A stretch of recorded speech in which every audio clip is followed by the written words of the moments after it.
बिस्मिल्लाहिर्रहमानिर्रहीम और अस्सलामुअलैकुम। 29 जनवरी और पाकिस्तान में बुध की शाम। आज अभी तक की अहम खबरें और मेरा तज्जिया।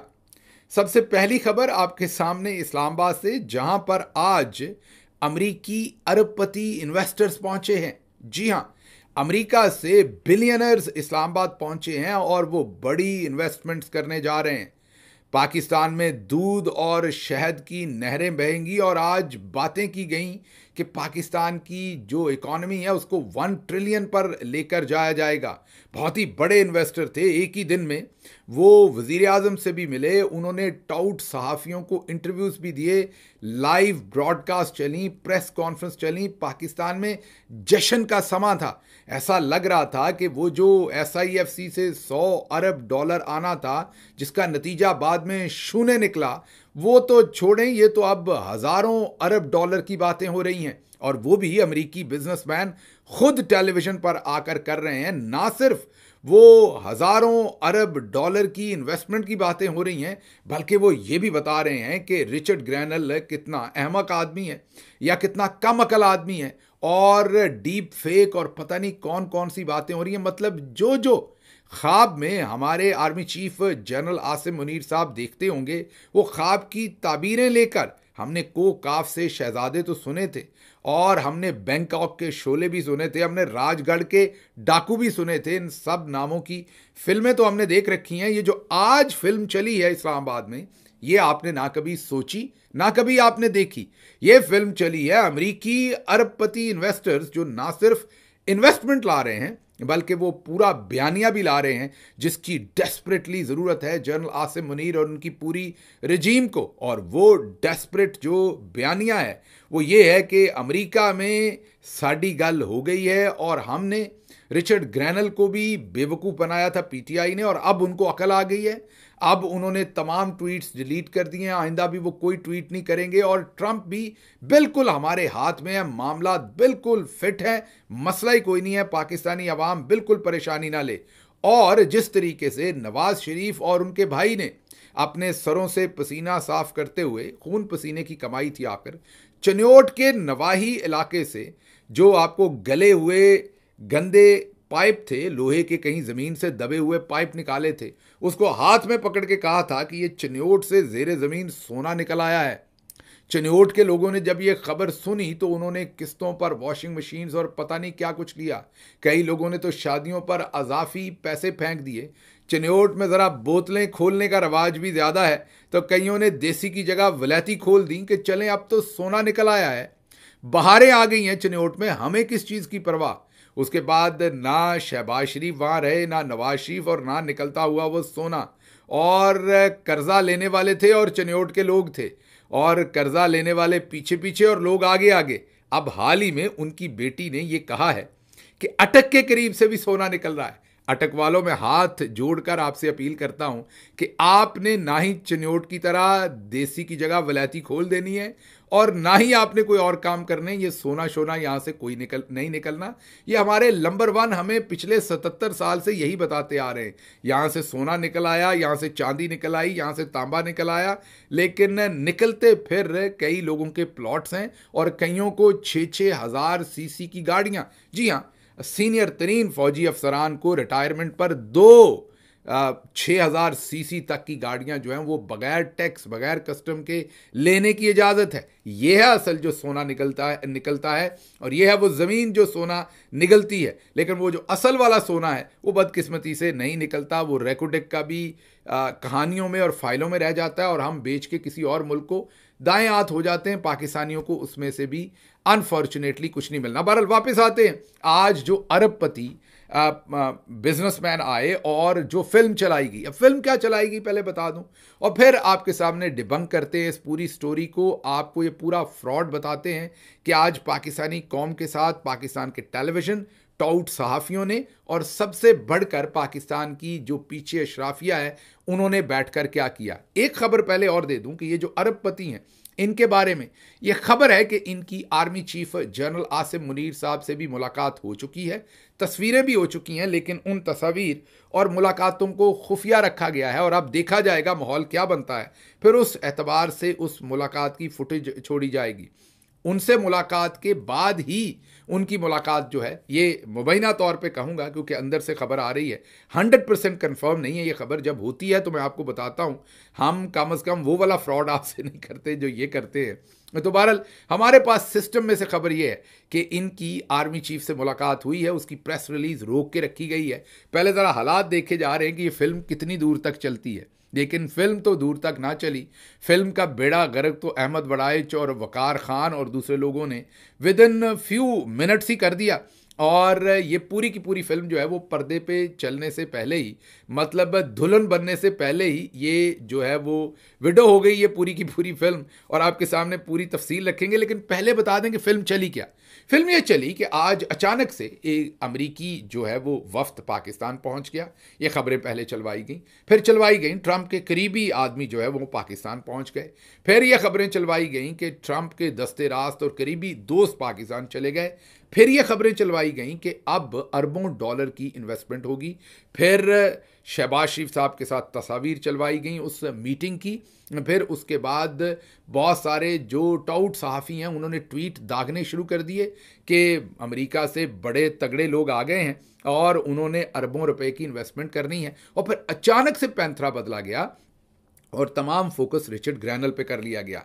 एक साहब जिनका नाम जेनेटरी बीच है, वो बिजनेसमैन है, यकीनन कोई अमेरिका से, और जो हमें मीडिया से पता चल रहा है, उन्होंने टेलीविजन पर बैठ के कहा कि रिचर्ड ग्रैनल को मैं बहुत अच्छी तरह जानता हूं और लगता है कि उन्हें बेवकूफ़ बनाया गया है, और बेवकूफ़ उन्हें डीप फेक से बनाया गया है, मतलब आर्टिफिशियल इंटेलिजेंस से बनाया गया। अब आप गौर कीजिए, एक बंदा जो 20-25 साल पुराना डिप्लोमेट है, जो अमेरिका का अक़वाम मुत्तहिदा के अंदर स्पोक्स पर्सन रहा है, जो अमेरिका का सफ़ीर रहा है जर्मनी में, जो अमेरिका की एक बहुत बड़ी इंटेलिजेंस एजेंसी का डायरेक्टर रहा है, उस बंदे के बारे में ये कहा जा रहा है कि उसको किसी ने बेवकूफ़ बना लिया है। ये उस बंदे की भी तौहीन है, मीन उसके क्रेडेंशियल्स को सिफर करने की बात है। इससे घटिया और इससे गिरा हुआ अटैक रिचर्ड ग्रैनल पर और कोई नहीं किया जा सकता था कि उसके बारे में ये कहा जाए कि उसको बेवकूफ़ बना दिया, मतलब कि उसकी अपनी कोई अकल नहीं है, उसमें कोई शऊर नहीं है, उसमें क्रिटिकल थिंकिंग की एबिलिटी नहीं है, उसमें ये उस शख्स की ट्रेनिंग में ही शामिल नहीं है कि उसे सच और झूठ का पता चल सके। और कहा गया कि उनसे जो ट्वीट करवाए गए वो बहुत ही झूठे ट्वीट करवाए गए। मसलन सबसे पहले आपके सामने रखते हैं, सबसे पहले मैदान में उतरे फैसल वाडा साहब, उन्होंने कहा कि ठंडी हवाएं चल रही हैं, ठंडी हवाएं बैरून मुल्क से आना शुरू हो गई हैं, अमेरिका से ठंडी हवाएं आना शुरू हो गई हैं, पाकिस्तान पहुंच गई हैं। चले उनकी मेहरबानी, उन्होंने मामला यहीं रखा। लगता है उनका झूठ बोलने का ज़्यादा हौसला नहीं पड़ा। फैसल वाडा, चले आप तनकीद जो भी करें, लेकिन पूरी दुनिया में उसने ट्रैवल किया हुआ है, उसको कम अज़ कम मेरा ख्याल अंदाज़ा था कि ये काम ज़्यादा देर चलना नहीं, तो उसने इतना की झूठ बोला और आगे निकल लिए।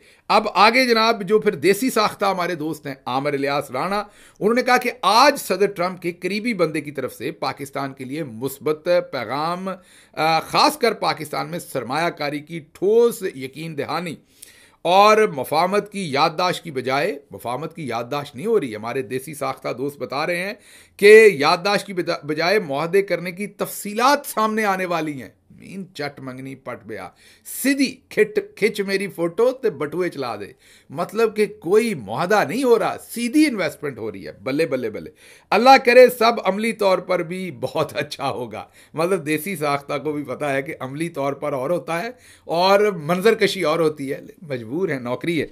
आगे चलते हैं, आगे एक और आपके पैसों के ऊपर एक और, मेरा ख्याल ये जब जेल गए थे, मुझे नहीं पता इनको या इनकी तरह के और लोगों को, इमरान खान ने कहा था कि आज तो बंदर भी जेल में आए हुए हैं, तो इनको मेरा ख्याल 12, 14, 16 लाख पे मरियम साहबा ने पीटीवी में रखा हुआ है। शदीद गंदी गलाजत वाली गालियां देते हैं लोगों को। चले अल्लाह इनको इनकी किस्मत में करे ये सब। उन्होंने कहा कि ट्रंप के बिजनेस पार्टनर, लो जी गेम चुकी गई है, मीन चुक दो काम नो।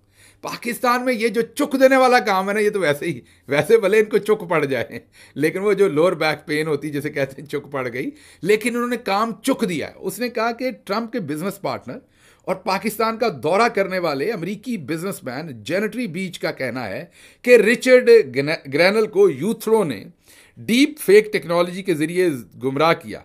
तो फिर पता नहीं आप क्या लिखा हुआ है, ये नहीं आएगी। अच्छा खैर, अब मुझे ये लफ्ज़ नहीं पता इन्होंने क्या लिखा है, पोर्न लिखा होगा या कुछ, इनके पसंदीदा काम ऐसे ही हैं। ये उन फिल्मों में काम भी मुझे लगता करना चाहते थे, लेकिन बाजी ने फिर इनकी जो कैपेबिलिटीज़ हैं उनसे शायद वो मुतासर नहीं हुई, जो उनके पास बहुत सारी फिल्में हैं, मैं उसकी बात कर रहा हूँ। और उन्होंने फिर उन फिल्मों में इन्हें कास्ट करने की बजाय कहा कि नहीं, आप पीटीवी पे बैठ के वहाँ पर आप सियासी नंगा नाच और सहाफ़ती नंगा नाच करें, उन फिल्मों में आप काबिल ज़िक्र परफॉर्मेंस नहीं कर सकेंगे। मुझे नहीं पता क्यों, वाई जो भी फिल्में बाजी के पास है उनमें इनको हीरो के तौर पे कास्ट नहीं किया गया, बल्कि इनको मैं ये दादा साहब की बात कर रहा हूँ। लेकिन बहरहाल उन्होंने कहा कि मेरा ख्याल है कि रिचर्ड ग्रैनल को डीप फेक टेक्नोलॉजी से गुमराह किया गया। जेनेटरी बीच साहब ने भी मीन काम चुक दिया, लेकिन जेनेटरी बीच को शायद अंदाज़ा नहीं है कि पाकिस्तानी जो सोशल मीडिया की पब्लिक है वो बंदे का हाल क्या करती है। उन्हें अब अंदाज़ा हो जाएगा, और मैं अभी आपको बताता हूं कि मैं ये क्यों कह रहा हूं। ये अभी आपको मैं लेके चलूंगा कि जो जेनेटरी बीच है उनका एक बहुत बड़ा यूट्यूब चैनल भी है, जो ध्रुव राठी या इमरान रियाज या शहबाज गिल या मोहित पीरजादा, इनसे भी बहुत बड़ा चैनल है। आपको दिखाते हैं, वो तो सोशल मीडिया को बहुत अच्छा समझते हैं। तो उन्होंने ये कहा, उसके बाद यही काम नहीं, एक और साउथ पंजाब से ये तोहफा जो है वो पाकिस्तान को मिला हुआ है। इलाके इसलिए बता रहे हैं कि तमाम इलाके के लोग अपने अपने देसी साख्ताज दोस्त हैं, उनके ऊपर फ़ख्र तो करें ना। और मुजम्मल सोहरवर्दी साहब ने कहा कि रिचर्ड ग्रैनल ने फ्री इमरान खान की सारी ट्वीट्स डिलीट कर दी हैं। दूसरी जानब ट्रंप के बहुत करीबी साथी ने पाकिस्तान की बहुत तारीफ की है। एक किन्ने के करीबी ने, ये हमें अभी तक इन्होंने नहीं बताया, मतलब उतने करीबी हैं जैसे बाजी ने वो मुसाफा कर रखा था, उससे कम करीबी हैं, ये ज़्यादा, ये अभी तक देसी साख्ता लोगों ने नहीं बताया हमें। हाँ, लेकिन ये ज़रूर है कि ये जो देसी साख्ता बम चल रहे हैं, ये नहीं बता रहे कि रिचर्ड ग्रैनल अपने तमाम ट्वीट्स 100% ट्वीट्स उन्होंने जो है वो डिलीट कर दिए हैं, क्योंकि ये अमूमी तरीका है कि जब आप नई पोजीशन पे जाते हैं तो आप पिछला सारा एक एक करके तो ट्वीट्स डिलीट नहीं कर सकते। तो उन्होंने अपने हज़ारों ट्वीट्स जो हैं वो डिलीट किए हैं, क्योंकि वो ऐसी पोजीशन पर आए हैं अब कि जिसमें अपने किसी पुराने ट्वीट से वो कंट्रोवर्शियल नहीं हो सकते। मसलन मैं आपको बताता हूँ कि जब मैं एक पोजीशन पे आया था तो एक बड़ा सख्त ट्वीट मैंने एक पर्सनालिटी के बारे में किया था जो उस वक्त पीपल्स पार्टी में थे, और मैं एक पाकिस्तानी शहरी के तौर पे 2013 में इमरान खान को सपोर्ट करता था। तो मैंने एक बड़ा सख्त ट्वीट उस पर्सनालिटी के बारे में किया हुआ था। वो बाद में जब 2018 में हमने इकट्ठे काम शुरू किया पीटीआई में, तो वो भी उस वक्त पीटीआई में आ चुके थे, तो मैंने अपना वो ट्वीट डिलीट कुलीग क्योंकि उसके बाद वो हमारे कुलीग बन चुके थे। अब वो उतना सख्त ट्वीट जो है वो दुरुस्त नहीं, तो इसलिए आपको पुराने ट्वीट्स जो हैं वो डिलीट करने पड़ते हैं। बहरहाल आगे चलते हैं। आगे सिर्फ यहीं पे नहीं, इनके जो मिलिट्री बैक्ड चैनल जो सोशल मीडिया है, उन्होंने कहा कि अमेरिका में अरबों डॉलर की सरमायाकारी करना चाहता है जेनेटरी बीच। सदर ट्रंप की सदारत में पाकिस्तान के साथ नए दौर का आगाज होगा। मतलब कि उन्होंने कहा कि रिचर्ड ग्रैनल डीप फेक टेक्नोलॉजी से गुमराह किए गए, उन्होंने ये खुद ट्वीट नहीं किए थे। अच्छा, यही नहीं, हमारी बहुत ही काबिल अनीका निसार साहबा, आप देखिए कि वो भी माशाल्लाह डायरेक्ट ही ARY में उनको एक बड़ा टीवी प्रोग्राम मिला है। मैं कोई और बात नहीं कर रहा, बहुत ही कॉम्पिटेंट है वो माशाल्लाह। तो कॉम्पिटेंसी का लेवल देखिए कि डायरेक्ट ठक करके वो ARY में आई हैं और एक बड़ा उन्हें टीवी प्रोग्राम माशाल्लाह मिला है। उन्होंने एक बड़ा ही इंटेलिजेंट सवाल पूछा। तो उन्होंने जो उनसे इंटेलिजेंट सवाल पूछा वो ये कि क्या ये डीप फेक से सारे ट्वीट्स हुए हैं। अच्छा, अब अनीका निसार साहबा ने या बेचारियों ने पढ़ा नहीं, या उनको कर्नल साहब ने बताया नहीं था कि आपने पढ़ना है, या इजाज़त नहीं थी। वो अगर रिचर्ड ग्रैनल के कुछ इंटरव्यूज़ देख लेती तो उन्हें तब भी अंदाज़ा हो जाता कि उन्होंने टीवी पर आकर खुद इंटरव्यू भी दिए हुए हैं, अमरीकी टेलीविजन पर, पाकिस्तानी टेलीविजन पर नहीं, और उसमें उन्होंने वही बातें की हैं जो उन्होंने ट्वीट की हैं। तो फिर डीप फेक का सवाल कहाँ से पैदा होता है? उन्हें मेरा ख्याल पीछे से कर्नल साहब ने यही नाम लिख के दिया था, यही सवाल लिख के दिया था कि आपने डीप फेक का सवाल पूछना है। वरना अनीका निसार साहबा जितनी काबिल हैं, उन्होंने ज़रूर ये इंटरव्यू देख रखा होगा। इतना भोंडा सवाल वो कैसे पूछ सकती हैं? मैं उनकी बड़ी कदर करता हूँ, मैं उन्हें ज़ाती तौर पर भी जानता हूँ। वो बहुत मेहनती और बहुत ही वो ज़हीन है माशाल्लाह। ऐसा सवाल उनके मुँह से कैसे निकल सकता है इन तमाम वीडियोज़ के होते हुए? पर आगे चलते हैं, यही मामला ख़त्म नहीं हुआ। अब आगे आपको दिखाते हैं कि ये तो कारनामा आज सारा दिन अंजाम दिया गया, लेकिन अब आपको दिखाते हैं कि जेनेटरी बीच असल में हैं कौन, और फिर आपको बताते हैं कि इससे पहले भी ये हो चुका है। ये सब कुछ बार बार क्यों होता है? तो जब हमने इनके बारे में थोड़ी रिसर्च करनी शुरू की तो पता चला, जाहिर है आज पाकिस्तान के सोशल मीडिया पर बहुत रिसर्च इनके बारे में शाया की गई है। इनके बारे में पता चला कि इन्होंने सबसे पहली नौकरी जो है वो 2001 से 2002 में की और वो एक इन्वेस्टमेंट बैंकिंग की नौकरी थी। ये जूनियर मैनेजर के तौर पर वहाँ पर इन्होंने अपनी पहली नौकरी की। फिर दूसरी नौकरी इन्होंने की 4 साल के लिए 2001 से 2005। उसमें भी ये सारी इनकी इन्वेस्टमेंट बैंकिंग में सारी नौकरियां हैं। असिस्टेंट मैनेजर फिर तीसरी नौकरी इन्होंने 3 साल के लिए की 2008 से 2005। उसमें पोर्टफोलियो मैनेजर थे। चौथी नौकरी 7 साल के लिए की 2009 से 16। उसमें भी पोर्टफोलियो मैनेजर थे। फिर पांचवी नौकरी इन्होंने 2 साल के लिए 2018 से 16। उसमें भी ये पोर्टफोलियो मैनेजर थे। फिर इन्होंने 2018 के करीब अपनी एक छोटी सी कंपनी बनाई। फिर इन्होंने 2021 के अंदर एक और कंपनी बनाई। दोनों कंपनीज आप उन्हें छोटी या मिड साइज कंपनीज कहें। टोटल मालियत जो इंटरनेट से इनकी सामने आ रही है वो गालिबन $18 मिलियन है, जो कि बेशुमार, जी हां बेशुमार लातादाद पाकिस्तानी अमेरिका में होंगे जिनकी मालियत $18 मिलियन से ज्यादा है। जी हां, मैं रिपीट कर रहा हूं, बेशुमार। बहुत सारे पाकिस्तानियों को तो मैं जानता हूं, बहुत सारे नहीं बल्कि लातादाद पाकिस्तानियों को जानता हूं जिनकी मालियत जो है वो $18 मिलियन से ज़्यादा की है। तो जो हमें इंटरनेट से अमेरिका में तो तमाम इंफॉर्मेशन मौजूद होती है, वो मौजूद है, वो कम अज़ कम ये बता रही है कि इनकी कुल मालियत जो है वो $18 मिलियन की। तो ये तो इनकी नौकरियां हैं और इससे ये पता चलता है कि इन्हें 3 या 5 साल हुए हैं जो सामने आ रहा है सब कुछ उसमें बिजनेस करते हुए अभी, लेकिन उन्हें पाकिस्तान में अरबपति बिजनेसमैन बना के बता दिया गया। अच्छा, ये दुरुस्त है कि आजकल जो अच्छे घर हैं डीएचए में या इस्लामाबाद में, उनकी कीमत भी 1 अरब रुपया है। तो रुपयों में तो ये अरबपति हो सकते हैं, लेकिन ये डॉलरों में अरबपति बिल्कुल नहीं है। ट्रंप के ये करीबी दोस्त बिल्कुल नहीं है। और जो हमें मीडिया बता रहा है और जो हम देख रहे हैं, और हमें नहीं लगता कि इनकी कोई इंटेंशन थी। इन बेचारों को भी लग रहा है कि गलत गाइड करके चौधरी निज़ामुद्दीन साहब ने पाकिस्तान में इस्तेमाल कर लिया। जो हमें बताया जा रहा है सारे मीडिया के ऊपर कि ये 2 छोटी कंपनीज़ के को फाउंडर हैं और उन कंपनीज़ का सरमाया बहुत कम है। फिर हमने इनका ट्विटर अकाउंट देखा तो उस पर सिर्फ 61 फॉलोअर थे। मजीद जाकर अंदर देखा तो पता चला वो भी अभी अभी पटवारियों ने फॉलो किया है। उससे पहले भाई साहब के पास ट्विटर पर भी कोई इतने काबिल जिक्र फॉलोअर नहीं थे। आगे चलते हैं। अगली बात जो है वो इन्होंने हमें ये पता चला कि इन्होंने यूट्यूब पर भी किस्मत आजमाई की हुई है। इन्होंने यूट्यूब चैनल बनाया। ये चैनल इन्होंने जून 2018 में बनाया था और इनको बहुत बड़ी इन्वेस्टमेंट वहाँ पर मिली। पूरे 11 सब्सक्राइबर, कितने 11 सब्सक्राइबर। जी हाँ, इन्होंने मेरा ख्याल को 2-4 वीडियोस भी उस पर डाली होंगी, मुझे एग्जैक्टली नहीं पता। टोटल इन्हें आज के दिन तक 997 व्यूज मिले हैं। कितने? 997। ये मुझे लगता है 97 पहले होंगे, 900 आज ही के होंगे, क्योंकि अब इनका नाम शुरू हुआ है तो लोगों ने इनकी वीडियोस देखना शुरू की हैं। तो ये 900 व्यूज आज के होंगे। टोटल 997 व्यूज 2018 से अभी तक आज नजर आ रहे हैं, लेकिन लग रहा है कि ये मैंने बताया कि 900 भी आज के होंगे, पहले शायद 97 ही हों या फिर शायद 9 व्यूज हों पहले। बहरहाल ये इन्होंने ये इनका यूट्यूब चैनल था। फिर इन्होंने इसके बाद जब वकार खान साहब बताते हैं कि ये अरबपति बनाकर इनको पेश किया गया, ये यूटिलिटी ट्रक्स किराए पर देते हैं। जैनेटरी बीच की कंपनी का दफ्तर एरिजोना में है। इस इमारत में बाकी बहुत सारे दफातर भी मौजूद हैं। जियो न्यूज़ ने इन्हें अभी अरबपति लिखा, जो कि बिल्कुल झूठ है, क्योंकि अमेरिका में इस वक्त 756 अरबपति हैं और जैनेटरी का नाम इनमें शामिल नहीं है। जियो न्यूज़ को ये फेक न्यूज़ फैलाने पर पीका के कानून के तहत सजा भी दी जानी चाहिए। जैनेटरी की कंपनी का गूगल पर 0 रिव्यू है। जैनेटरी की कंपनी अमेरिका की टॉप 1000 कंपनी में मौजूद नहीं है। ये एक ऐसा पुरसरार अमेरिकन अरबपति है जिसे जनरल आसिम मुनीर ने दरियाफ्त किया है। ये कहना है वकार खान साहब का। उन्होंने तस्वीर भी लगाई है। फिर जुबैर अली खान ने यूएस एम्बेसी को एक ईमेल कर डाली। यूएस एम्बेसी ने उसका फटाक करके जवाब दिया और उन्होंने ये कहा कि ये प्राइवेटली आए हुए को बिजनेसमैन है, ये कोई सरकारी डेलीगेशन नहीं है, ये कोई ट्रंप के करीबी साथी सरकारी दौरे पर अमेरिका से पाकिस्तान नहीं आए हुए। तो यूएस एम्बेसी ने भी इस चीज़ का तमाम भट्टा जो है वो गोल कर दिया। अच्छा जी, आगे आपको एक पिछली स्टोरी बता देते हैं इनकी और फिर आखिर पर मैं कंक्लूड करके बताऊंगा कि चौधरी साहब के साथ हमेशा ऐसा क्यों होता है।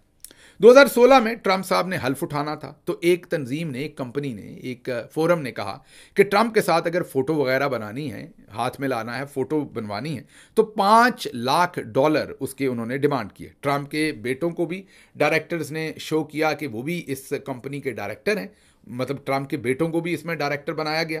ट्रंप टीम ने तंजीम को जाली करार दिया। तंजीम बनाने वालों में जेनेटरी बीच भी शामिल थे, ये हमें अहमद वड़ाइच बता रहे हैं, और साथ तमाम सबूत लगाकर भी बता रहे हैं कि जेनेटरी बीच की वो जो तंजीम थी या जिसमें वो शामिल थे उसको जाली करार दिया था ट्रंप टीम ने, और उनके बेटों ने अपने आप को अलग कर लिया था। अच्छा, अब आप सोच रहे होंगे कि ये चौधरी को दोबारा ये सारी जगहसाई करवाने का क्या मौका मिला। मतलब यही काम अगर डीजी एसपीआर साहब आज प्रेस कॉन्फ्रेंस करते तो माशाल्लाह इतनी ट्रैक्शन उन्होंने भी ले लेनी थी, इतना ही क्रिटिसिज्म उन्होंने भी ले लेना था। उन पर अब इतना सख्त क्रिटिसिज्म होता है कि वो तो रिस्क ही नहीं ले रहे प्रेस कॉन्फ्रेंस करने का।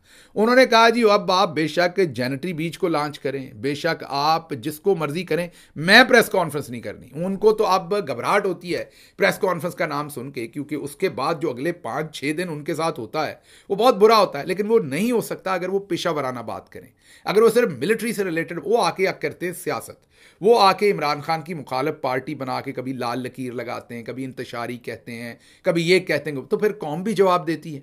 तो अब इन्होंने इस वजह से, क्योंकि डीजी साहब तो अवेलेबल नहीं है, तो उन्होंने जेनेटरी बीच को उतार दिया। लेकिन यह पहली दफा उतारा है नहीं, इससे पहले ट्रंप के एक मुशीर, वो जो पाकिस्तान को पाकिस्तान कहते हैं, माजरत मैं किसी की नकल नहीं उतारा, लेकिन क्योंकि वो मुशीर है, वो अपने नाम के साथ डॉक्टर भी लिखते हैं।